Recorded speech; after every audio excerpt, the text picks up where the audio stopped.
SBI பேங்கோட mobile banking அப்ளிகேஷனான Yono SBI அப்ளிகேஷனில் புதுசாக ஒரு அப்டேட் கொண்டு வந்திருக்காங்க.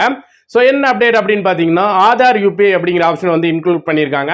ஸோ அதை பற்றி தான் இந்த வீடியோவில் தெளிவாக பார்க்க போகிறோம். ஸோ வீடியோ பார்க்குறதுக்கு முன்னாடி நம்ம ஸ்டார் ஆன்லைன் சேனல் எதிர்க்க சப்ஸ்கிரைப் பண்ணுங்க. அப்படியே பக்கத்தில் இருக்க பெல் பட்டனையும் கிளிக் பண்ணுங்க. அப்போ தான் நம்மளோட சுவாரஸ்யமான வீடியோஸ் எல்லாம் கூட நோட்டிஃபிகேஷன் வந்துகிட்டே இருக்கும்.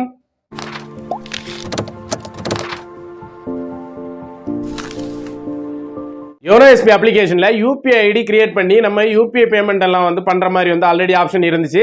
ஸோ UPI பேமெண்ட் அப்படின்னு பார்த்தீங்கன்னா கூகுள் பே, ஃபோன்பே இந்த மாதிரி UPI பேமெண்ட் ஆப்ஸில் பண்ணுற மாதிரியே எல்லாமே வந்து நம்ம QR கோடு ஸ்கேன் பண்ணி மணி ட்ரான்ஸ்ஃபர் பண்ணுறது, மொபைல் நம்பருக்கு மணி ட்ரான்ஸ்ஃபர் பண்ணுறது, இந்த ஆப்ஷன் எல்லாமே இருந்துச்சு.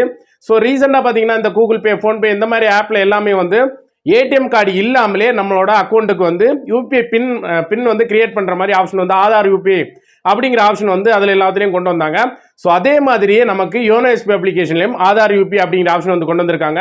நீங்கள் உங்களோட யோனோ SBI அப்ளிகேஷன் ஓப்பன் பண்ணிட்டு ஆல்ரெடி UPI ஐடி வச்சிருக்கீங்க அப்படின்னாலும் சரி, நீங்கள் புதுசாக UPI கிரியேட் பண்ணுறதா இருந்தாலும் சரி, உங்களோட UPI ஆப்ஷனை செலக்ட் பண்ணிவிட்டு அதில் வந்து புதுசாக ஒரு அக்கௌண்ட் வந்து ஆட் பண்ணுறதுனாலும் சரி, ஏற்கனவே இருக்க அக்கௌண்ட்டுக்கு வந்து நீங்கள் பின் நம்பர் சேஞ்ச் பண்ணுறதா இருந்தாலும் சரி, அதோட பின் நம்பர் வந்து நீங்கள் செட் பண்ணுறதுக்கு நீங்கள் அந்த பேஜ் கிளிக் பண்ணிங்கன்னா ஆல்ரெடி பார்த்தீங்கன்னா உங்களுக்கு ஏடிஎம் கார்டு டீட்டெயில்ஸ் மட்டும்தான் வந்து காட்டும். ஸோ இப்போ பார்த்தீங்கன்னா உங்களுக்கு ஏடிஎம் கார்டு டீட்டெயில்ஸ் பக்கத்துலேயே வந்து UPI ஆதாரை வச்சு நம்ம UPI பின் நம்பர் கிரியேட் பண்ணுற அந்த ஆப்ஷன் வந்து காமிக்குது. ஸோ நீங்கள் அந்த ஆப்ஷனை கிளிக் பண்ணிங்கன்னா உங்களோட ஆதார் நம்பர் கேட்குது, ஆதார் நம்பரை என்டர் பண்ணிட்டீங்கன்னா ஆதார் OTP வருது, அதுக்கப்புறம் மொபைல் நம்பருக்கான OTP வருது. ஸோ அந்த OTP எல்லாம் என்டர் பண்ணிட்டீங்கன்னா நீங்கள் உங்களோட UPI பின் நம்பர் வந்து கிரியேட் பண்ணுற மாதிரி ஆப்ஷன் வந்து யோனோ SBIலேயே வந்து கொண்டு வந்துட்டாங்க. ஸோ இந்த ஆல்ரெடியே நமக்கு கூகுள் பே, ஃபோன்பே இந்த மாதிரி அப்ளிகேஷனில் இருக்க அதே ஆதார் UPI வந்து நமக்கு யோனோ SBI அப்ளிகேஷன்லேயே வந்து கொண்டு வந்திருக்காங்க. ஸோ இது ஒரு நல்ல அப்டேட்னு நான் நினைக்கிறேன். ஸோ இதுதான் இப்போதைக்கு வந்திருக்க அப்டேட். ஸோ இதில் வேறு ஏதாவது டவுட் இருக்குது அப்படின்னா கீழே கமெண்ட் செக்ஷனில் கேளுங்க.